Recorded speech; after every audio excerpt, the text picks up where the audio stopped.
Good morning, Nigeria. Thank you for joining us on your favorite TV channel, Perspective on ConsumerHallaTV, your favorite morning breakfast show. And this is where we talk about all the burning issues and pressing issues making the round. And on Perspective as well, we'll break down the issues that directly affect your daily life. And today we're looking at how the rising global oil prices could shape Nigeria's inflation outlook and what that means for your pocket.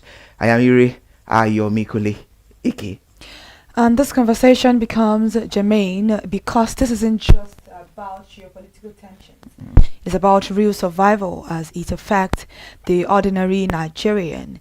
I am Kike Ajibola. All right, good morning, Kike. Good morning. All right, the global oil prices are rising sharply again, with Brent crude currently trading around $102 per barrel as of March 2026 this year. And that's a significant jump from about $70 and $75 just weeks ago before the latest geopolitical tensions escalated. The West trade intermediaries, the WTI futures, are also trading around $98 to $99 a barrel, driven by concerns over disruption in the Strait of Hormuz. And the increase currently felt by most nations of the world has pushed up inflation. Nigeria's inflation rate is around 15%, with food inflation fluctuating roughly between 9% and 12%, a significant drop from 2024 when food prices soared past the 30% mark. And despite this decline, the cost of essential food items remains elevated in real terms, and many households continue to feel sustained pressure on their daily spending. This also means that although inflation has slowed on paper, the cost of living has not eased proportionately. All right, then, joining us for this important conversation this beautiful Wednesday morning, three respected global analysts who will help us unpack, dissect this development from different perspectives, just like the name of the program. And we have Alexander von Rugen. He's a global public analyst. We also have Oladipo Ajayi, and Oladipo Ajayi is the head of fixed income and forex, Chapel Hill Denham Securities. And also joining us on this beautiful conversation this morning, we have Mr. Ejike Okpa. He's a global affairs analyst. Gentlemen, thank you for joining us on the program this morning. Pleasure to be here. Good morning. Thank you very much for having me. It is great to have you all on the program. And now to start the conversation, I'll begin with Mr. Alexander. Global oil prices have soared sharply in early 2026. We're talking about this year, and that is driven by the renewed geopolitical tensions in the Middle East. Judging by the aftershocks, was the war with Iran necessary in the first place? Let's start our conversation with that this morning. Well, the impetus to the war, the situation has been building up for years. It started with nuclear proliferation.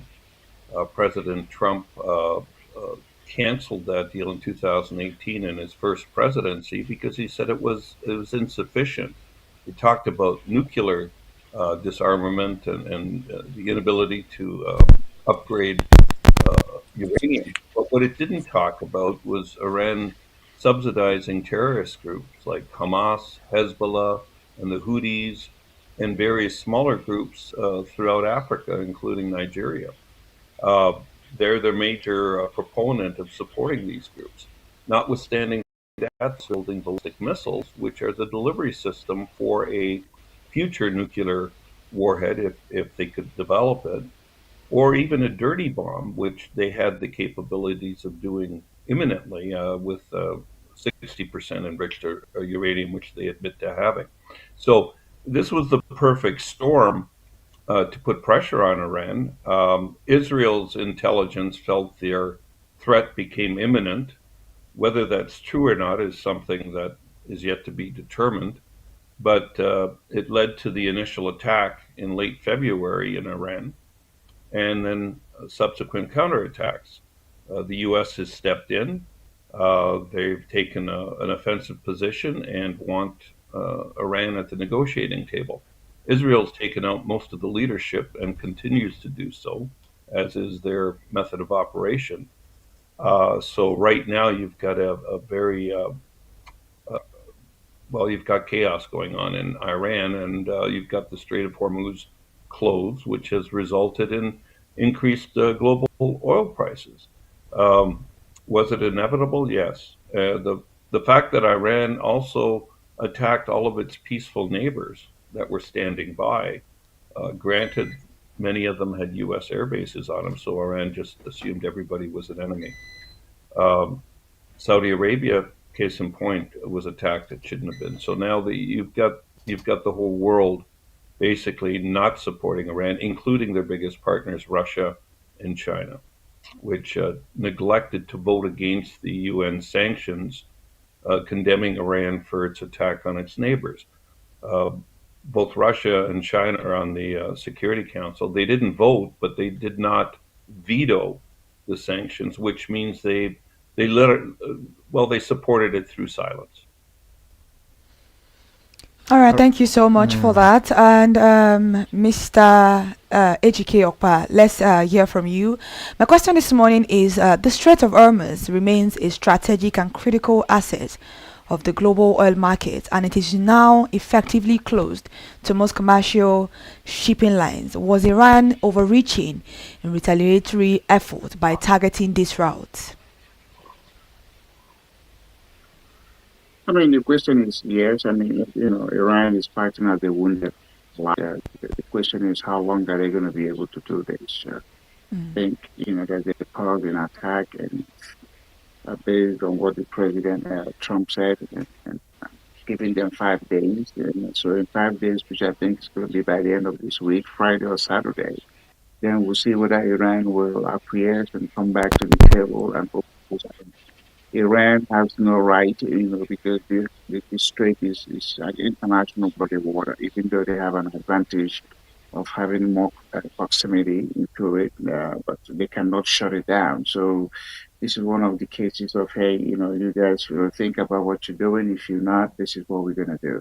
So I'm more on let's see what happens after 5 days. Iran has been a stubborn rogue nation. They may have oil, but look at how their people are suffering. So, it is very, very unfortunate when nations are blessed with the resources that they have no hand in creating. Nobody has a hand in having oil or diamond or uranium in the ground. It just happens to find it, and you are not able to turn it into a resource for your own people, but to become a nuisance. Then you're gonna get hit. You're gonna get treated like a nuisance nation, and that's what Iran is suffering. So I think they don't have the capacity to withstand what Israel and America is going to do to them. And so it's a wait and see kind of stuff. They have been tactically destroyed. They don't have any navy. They don't have any air force. So the missiles they are firing at neighboring countries, they're only hitting maybe 10-20%, and they are not hitting major targets. They're hitting hotels and residential neighborhoods because those missiles are not in military bases. They're hiding them, and along with their drones, and they're just firing. How many drones do they have? Do they have another 10,000, 5,000? Nobody knows. But again, they have been psychologically damaged. Their leadership is gone. Supreme leader didn't even last within hours. Saddam Hussein even had more time to move around and Gaddafi did, but him was taken out within the first few weeks. So this is a psychological damage, and then the son is wounded. So if any reasonable person would look at if your own immediate files have been destroyed, what are you fighting for? You're just going to have other people exposed so that you can beat your chest that you are the leader. So, it's up to them. It's up to them. The fight is on. We're just going to see how long they're going to stand it. Yes, sir. I would actually like to, talk a little bit about this conversation this morning, talking about the retaliation method Iran is using. Everybody is trying to defend themselves when it comes to war. Do you think it is a bad thing for them to do, even though it is affecting their own nation currently? Because the whole global world. It's not only about Iran and US and Israel right now. Every country, because 20% of oil comes from that particular place. But they are saying that is also a defense mechanism for them. When it comes to war, how do we, differentiate these things? I mean, anybody's going to put up a fight. Nigeria had a civil war. I mean, the 67 to 70 at the end of the day, Biafra had to surrender. And then even how many years, 56 down the road, there are people still agitating, Biafra. The human spirit and the, emotional reaction oftentimes, make certain people want to, keep agitating. I'm just saying sensible nations who have to come to terms. We have had wars all over the world, but it comes to a point, that's my thing. It comes to a point when you say, I am not surrendering, I'm giving it up for the sake of my people. Again, global thing. Who cares about global thing? I live in Dallas. I still have to get up and do what I do. I'm not afraid of anybody coming to attack me or bomb landing in America. They may have, sympathetic fighters or cells that do certain things, but that's not the preoccupation of me living in America. In some other countries, maybe like in Nigeria, these other people have assisted terrorist people to do certain things. So my thing is territorial integrity, and that territorial integrity calls on reasonable and sensible leadership to say, hey, look inward. Who is suffering this? It's my people. You president or prime minister or supreme leader, it is about your people, not about your own ego, which oftentimes gets destroyed. It's a big shame on your own country. That is very nice. Thank you so much for that analysis, Mr. Okpa. Thank you so much. All right, so we're still having the conversation. Now, this conversation, I will direct it to Mr. Oladipo Ajayi. Mr. Oladipo Ajayi, let's have this conversation well detailed. And at least note that these levels mark one of the highest sustained period for oil prices, and we're talking about economic implications. And even with local refining, there are limits to how much domestic production can shield Nigeria.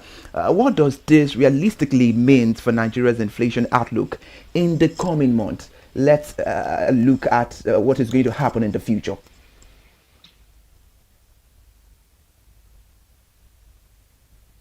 Before now, Nigeria has been struggling with actually taming inflationary pressure. Just last month, we printed the low thus far in about 15 months, where the rate closed at 15.1. It was about the time that people were already celebrating that it seemed we are already falling in line. Of course, the central banks of the view that they are working to actually push inflation within the corridor of 6 to 9. But with the current escalation in the Middle East, this is now more like a twist to the expectations that the home economy is actually having. Before now, we expect massive rate cut maybe in the May monetary policy meeting. But when you look at what's currently happening globally, just last week, the Australian Central Bank actually hiked rates, the US Fed maintained rate, the ECB maintaining rates, or also and other European countries are currently looking at actually maintaining rate, considering the likely impact of this escalation that's currently going on in the Middle East. And don't forget that we are currently in the global market, and now the contagion effect is already playing out. So it simply means that there's no isolated country. Again, whatever is happening in US can impact people living in Nigeria. Whatever is happening in Eurozone can affect people living in America. And that's exactly what we are currently seeing. Don't forget something like this happened in 2008, 2009, during the subprime crisis. The whole global economy felt the impact, and this sounds like another one that we're currently seeing. So what this would mean to Nigeria as a whole is that this simply means a declining real income for an average Nigerian. Currently, the cost of actually getting a gas into your car is now more like twice what it used to. Just earlier in the week, I was trying to fuel my car. I spent over 120,000 to fill my car. Then it used to be around 55,000. So it means that it's more than 100% increase already. And so it means that my real income has declined and this will likely push further people further down the poverty line. And this is a country that's barely struggling to actually ensure that we actually hold the line. But currently, based on what is happening now, that will put a lot of pressure on individuals. It will put a lot of pressure on businesses. Energy cost has gone up. The cost of transportation has gone up. And Nigeria is a country where we have weak transportation infrastructure. It's not a country like London or United Kingdom where you can actually just jump on the bus and maybe through that avenue, the government can find a way to subsidize transportation. But it's not like that in Nigeria. So it simply means that people need to actually fend for themselves. The cost of foods items are actually going up. Aditro, you mentioned about food inflation sometime last year. It was as high as over 40%. And now that we're just breathing that piece, now this has happened again. Could it be that we are now turning back to where we're coming from? And that's just the fear. And that's one of the reasons why I'm of the view that the warring party needs to actually sit down on the table and actually come to a conclusion. The action is actually at the global economy aggressively. And the overall goal is to actually ensure that the global economy is at peace. And that's one of the reasons why I feel that the warring party needs to actually come to the table and find a lasting solution to the current crisis that's currently happening. Mr. Ajayi, I do love your analysis right there. Kudos to you. I love the fact that you took us to the genesis of this conversation, because a whole lot of Nigerians are worried that why is our local fuel connected to the international market. That was a great analysis right there.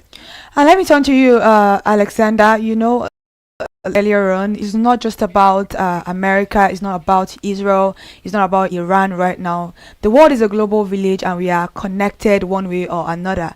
So does this mean Nigeria could not have escaped this spillover effect in terms of rising fuel and commodities because of how interconnected we are? What is the cause of this? Nigeria is in a unique situation where they can very much escape the global impact of fuel increases. Why? Because they're a net exporter of fuel. They're now, with the Dangote refinery reaching capacity in February of this year. Dangote produces 650,000 barrels a day. The country produces 1.5 million barrels per day. What that translates to is Dangote can produce enough fuel for domestic, can do about 75 million liters a day. The daily consumption for Nigeria is in between, say, 35 and 50 million liters a day. Now, one thing this whole situation has exposed is corruption in Nigeria, and Mr. Dangote is exploiting that because he's trying to keep fuel prices down to around 1,075 naira per gallon. Or per liter, I should say. But he says he can't get the fuel in Nigeria. He can't get the crude. Now, isn't that unusual in a country that produces 1.5 million barrels a day? His refinery peak capacity about 650, and he has to go outside of Nigeria to buy crude oil. That's what's raising the prices in Nigeria. So another thing which has driven inflation in Nigeria was the reduction in fuel subsidies back in 2023. If the country chose to reinstitute them to manage inflation, that would help right now. Okay, now inflation rate's at about 15. You want to keep it below that. To do that, it would just take a decree from the government to do so. Every net exporter of fuel in the world, even except America, Venezuela, all the Mideast countries, they subsidize the fuel for their people. They have much lower rates for gas in the country as opposed to the international rates. Why do they do that? It's for political stability and economic stability. So Nigeria has that power. Right now, we have to consider the Mideast crisis a short-term situation. It has raised fuel prices, but the net effect on Nigeria is very manageable. And I think in the long run, Nigeria is going to prosper from this. Dangote is going to increase his capacity to, I think, 1.5 million barrels or 1.4 million barrels a day by 2028. It will be a next a net exporter to surrounding African nations, Nigeria's economy will be in a much healthier situation on the long term view, in my perspective. Right now, you want to manage it locally. You want to especially appease the people and citizens of Nigeria that are affected the most. That is the Gen Z generation, and they're the most powerful in Africa right now, as we've seen uprisings in other countries. I think special focus should be given on this to give political stability, and I think the country will go in the right direction. All right, thank you so much for that. Please let me quickly ask Mr. Okpa just a brief question. Talking about subsidy, I want to briefly spot on it because he mentioned subsidy that maybe the government could have, eased on up a little bit on that particular conversation, but countless of times government have come to explain why the need for subsidy to be removed. What is your take on subsidy in Nigeria on the fuel?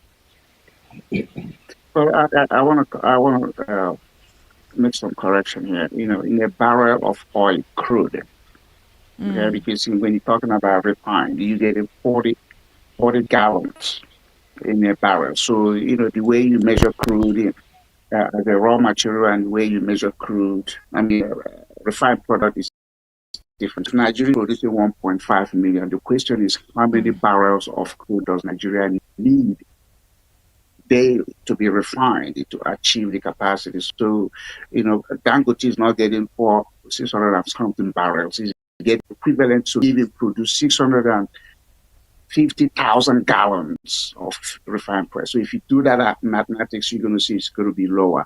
But the thing is, how much is Dangote buying the crude? If Nigeria wants to really help Dangote, you say, okay, if oil is trading at X, we're going to sell it to you at Y as a reduction. And that's the subsidy. You don't have to physically give a cash. You just lower. So if you're selling, if barrel are going at $80, $80 per barrel, you say, hey, Dangote, you get in at 70. So the benefit of 10, the discount of 10 is your actual subsidy. You don't have to really give him a cash. But that is by the way. So when you come to economy, yes, everybody talks about this global village, but we still have very strong individual countries. I am not worried about my mortgage. There's no other nation in America. When I bought my house, I had a fixed rate mortgage for 30 years, fixed. It doesn't matter whether the war is up and down. Look, my lender ain't coming to me and say, oh, I'm going to adjust your mortgage rate because of the war. So can we do that in Nigeria? When you borrow money in Nigeria, can any bank in Nigeria lend you money at fixed rate? Then you look at the devaluation of the naira. If you had 1 million naira at the time Tinubu came into office 2023, you almost had $2,000 because it was 400 and something to 1. Today you are in 1,000 something range. So the Nigerian, even without the war, has lost their purchasing power. And nobody has been able to address it. When I came to America in 1987, the ticket from Nigeria to London to Dallas was 698 naira, 50 kobo. That will not buy you a bottle of Coke today in Nigeria. And I've heard all these analysts, economists, central bank talk about. What was Nigeria doing in the 80s to have given them the opportunity or the capacity for the naira to be stronger than the dollar? And then when Obasanjo came in, if you have $1 million, 1 million naira, you almost have $12,000 because it was at least between 88 and 90. So today, in 26 years of democracy, if democracy is the panacea for economic development, the naira should have been what? Almost 40,000 or 25,000. But it's not the case. So Nigeria should not jump in, is the war in Iran or the war in Ghana. Focus on what is internal to you. Address your monetary and physical policy, because that's what's going to give the Nigerian a sense of belonging and don't have to subject them to, because of the war over here, that is what is going on. Yes.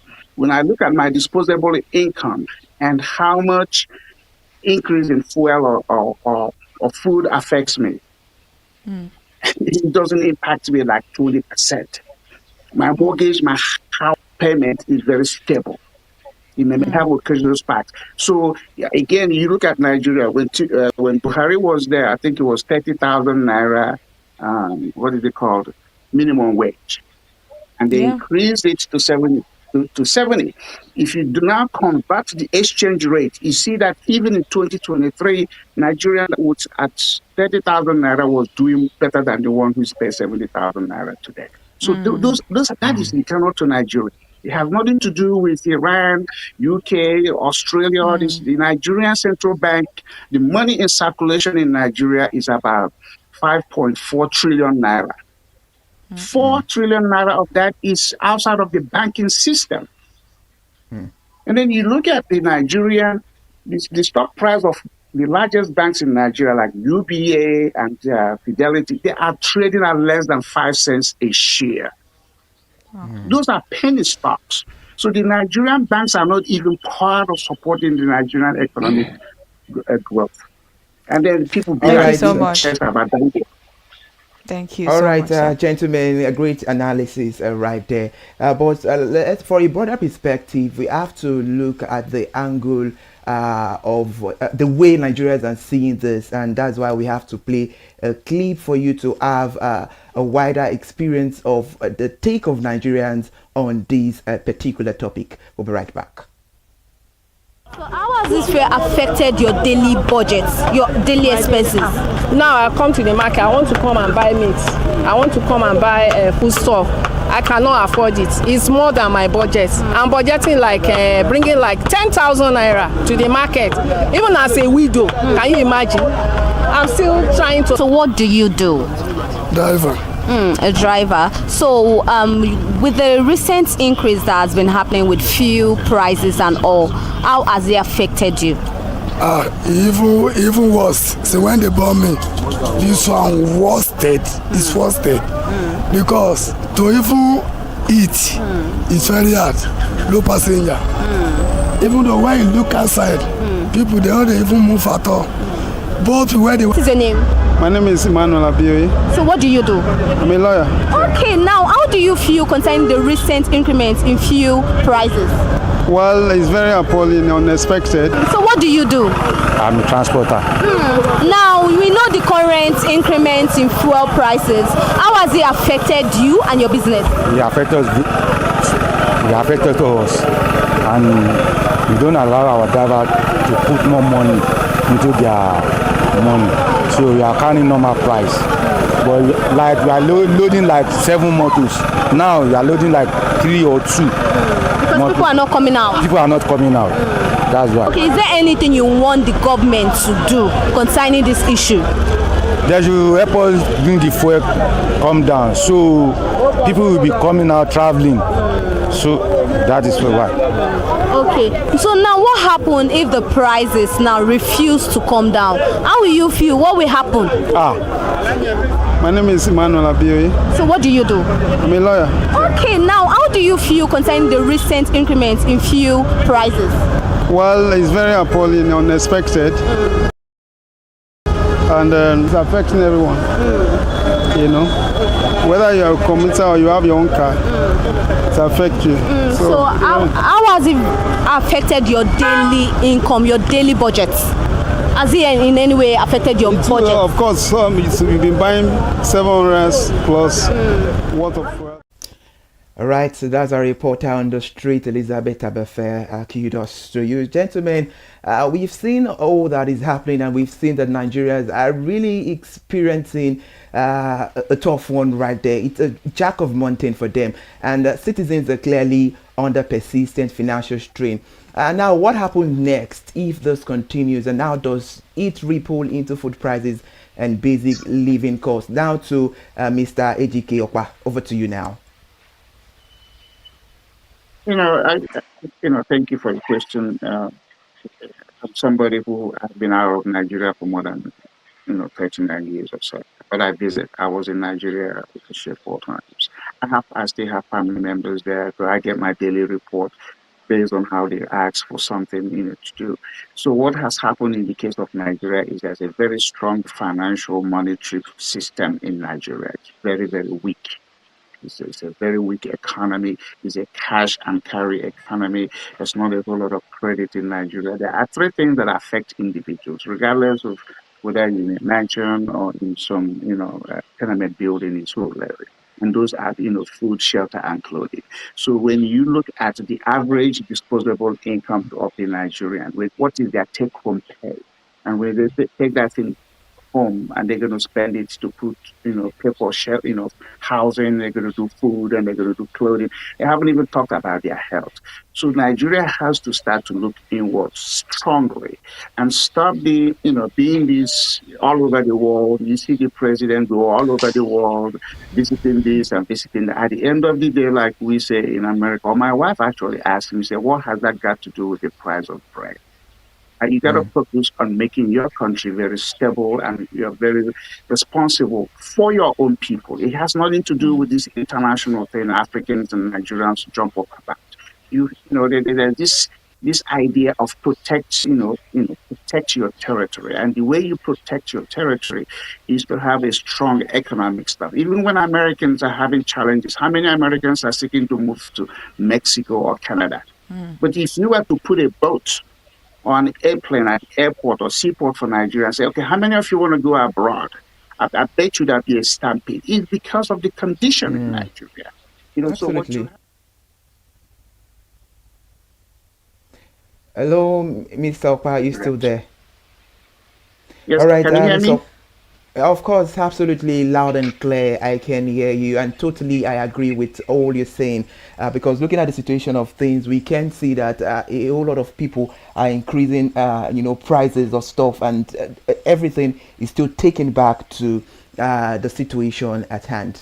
Thank you so much for the analysis. Now, let me turn to Mr. Oladipo. Transportation and energy costs remain key contributors to inflation. There have been talks about diversifying into alternative sources, energy sources, including the CNG initiative. Is there a fundamental problem with how these alternatives are being implemented? Well, thank you very much. I think we've seen a couple of innovations around that. The government tried to push something around that line. Of course, the acceptability is actually still very low. And one of the reasons is safety. Safety is also a very key thing.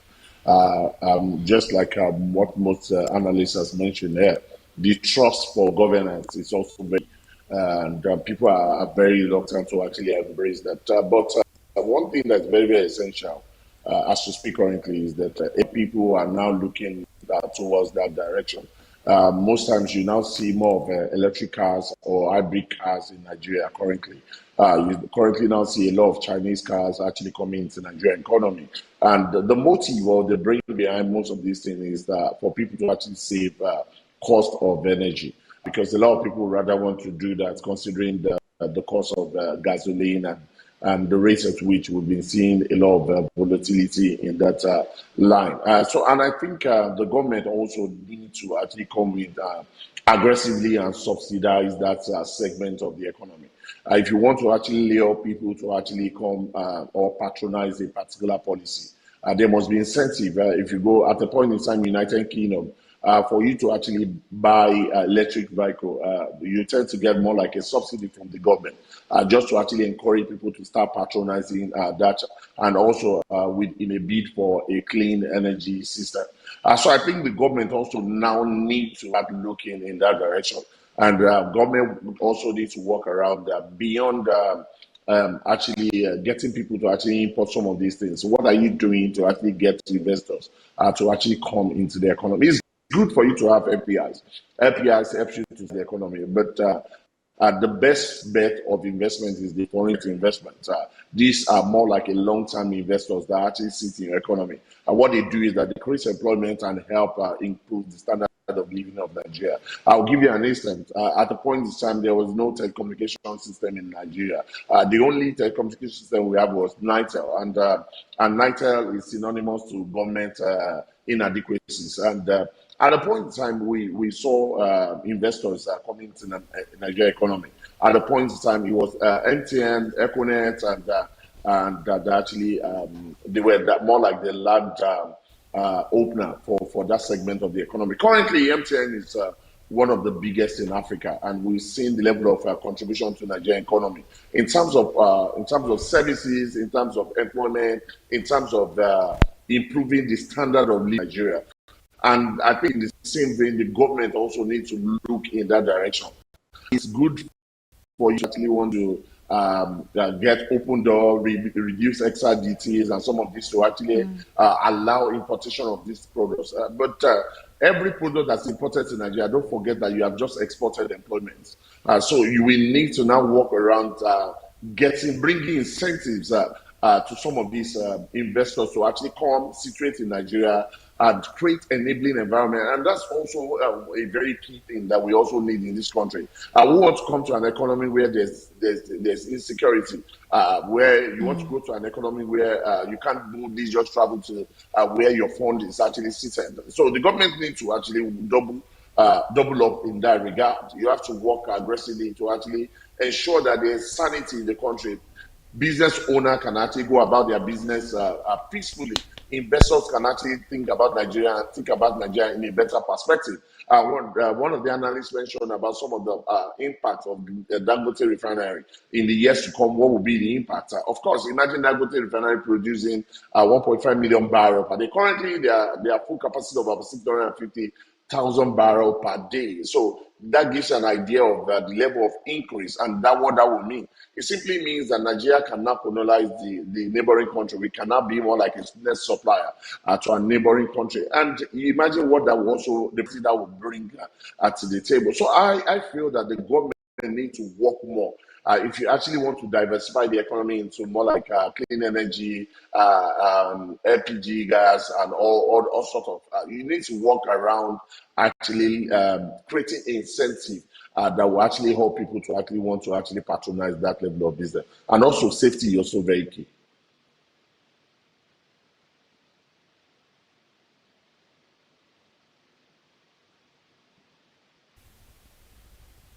All right, that's a very great one, Mr. Oladipo. Now, Mr. Oladipo, let me ask you this. Let's have a conversation. With basic like food, rent, and essential goods driving the inflation, do you think we need palliatives, stronger policies, or both to manage the current situation, coupled with the fact that we know the real definition of palliatives? I think we need both. We need both. What are the policies that the government is putting in place? That's essential because I understand why the government currently running away from actually instituting subsidy or reigniting the fire again. Of course, it makes a lot of sense. But however, the other ways to actually go about this to actually ensure that you reduce the impact on an average Nigerian. And I mentioned something about weak transportation system.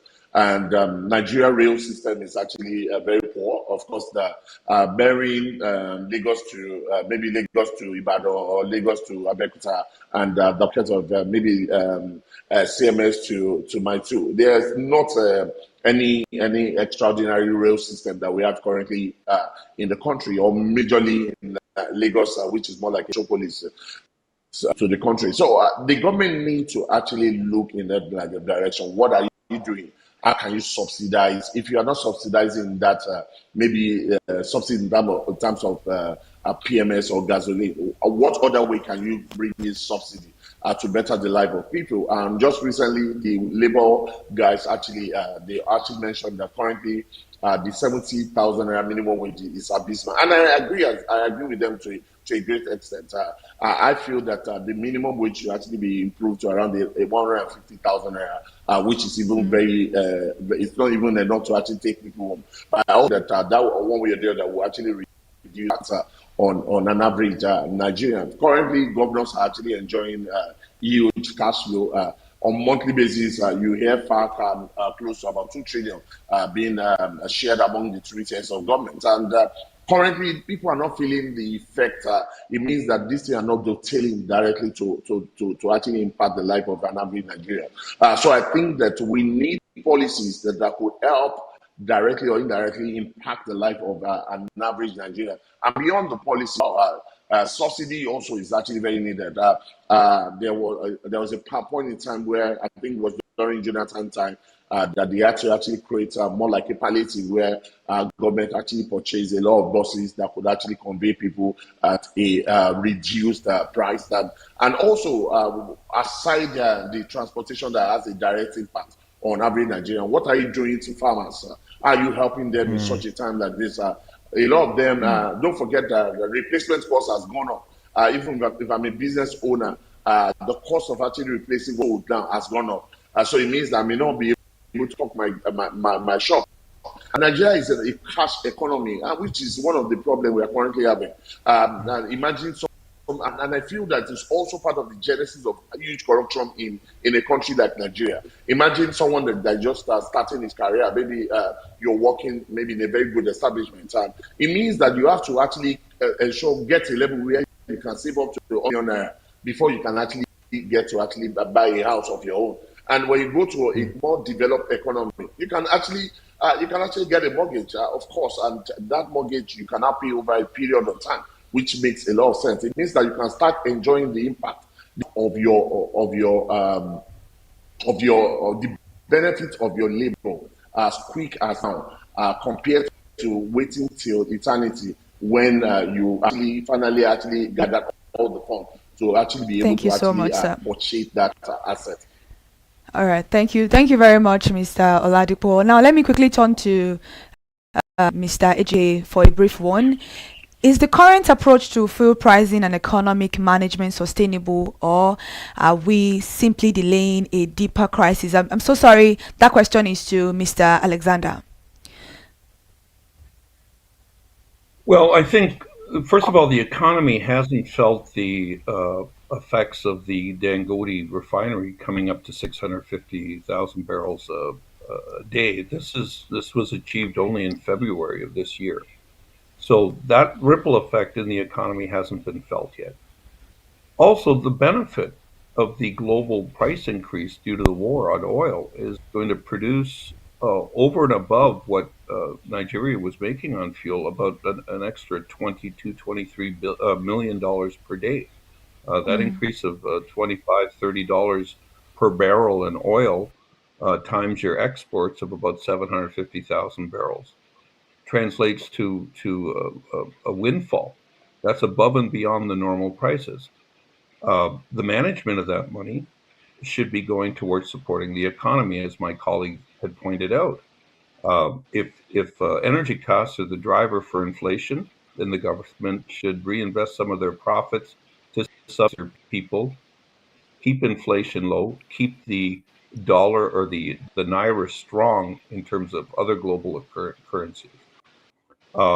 And there's a lot of dynamics going on in Nigeria. The security issues in the northern provinces are also causing a dilemma, but you're handling it. Population, 220 million people, largest in Africa, is another thing that country has to contend with. The population's growing faster than the infrastructure can keep up with, as my colleague pointed out. So investment into infrastructure to increase GDP should be an important issue. Self-interest should be put aside, and management of the country's resources and money has to be positive. Politics in Nigeria are a complicated issue. As an outsider looking in, I'm always interested in seeing what the solutions are going to be. We have an economic summit for Africa happening, in fact, tomorrow here in Canada. I'm one of the lead commentators on that summit, where we're going to be discussing a lot of these issues. All right, interesting. Now let me turn to Mr. Ejike Okpa. Economists warn that if the global oil prices remain high and incomes do not increase, pressure on everyday living costs could intensify. Is this simply about salary increases, or are there deeper structural issues at play?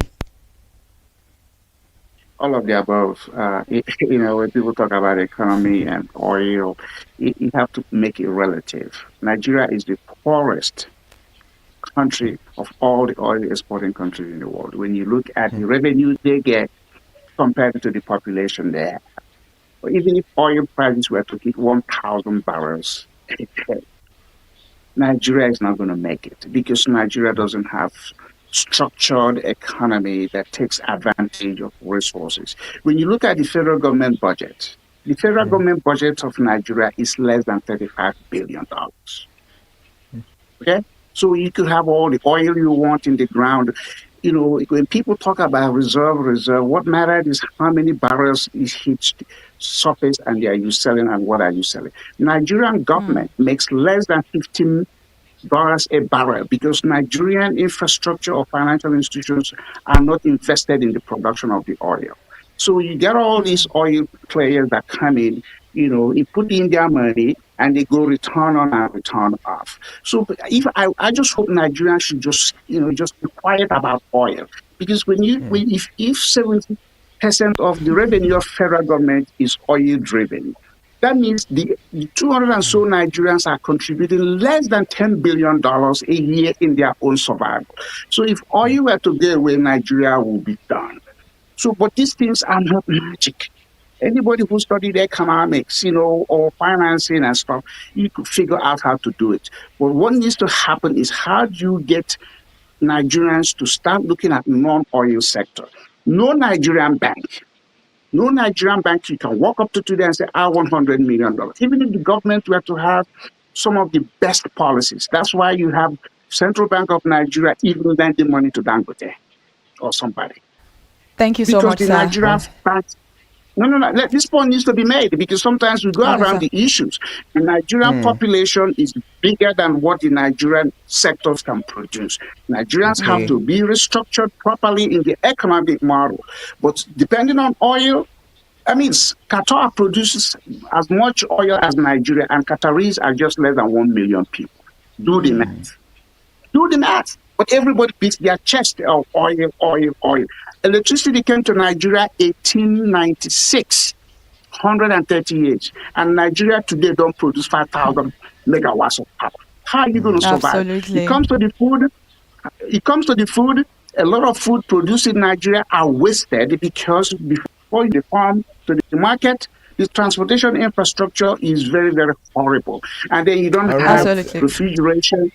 You don't have refrigeration. So, you know, Nigeria produces the food, but it doesn't get to the people on the time that they need it. So you don't have to look to Canada. Who cares about Canada? You don't have to look to UK. Focus on Nigeria. There are more Nigerians in Nigeria than Canada and the UK.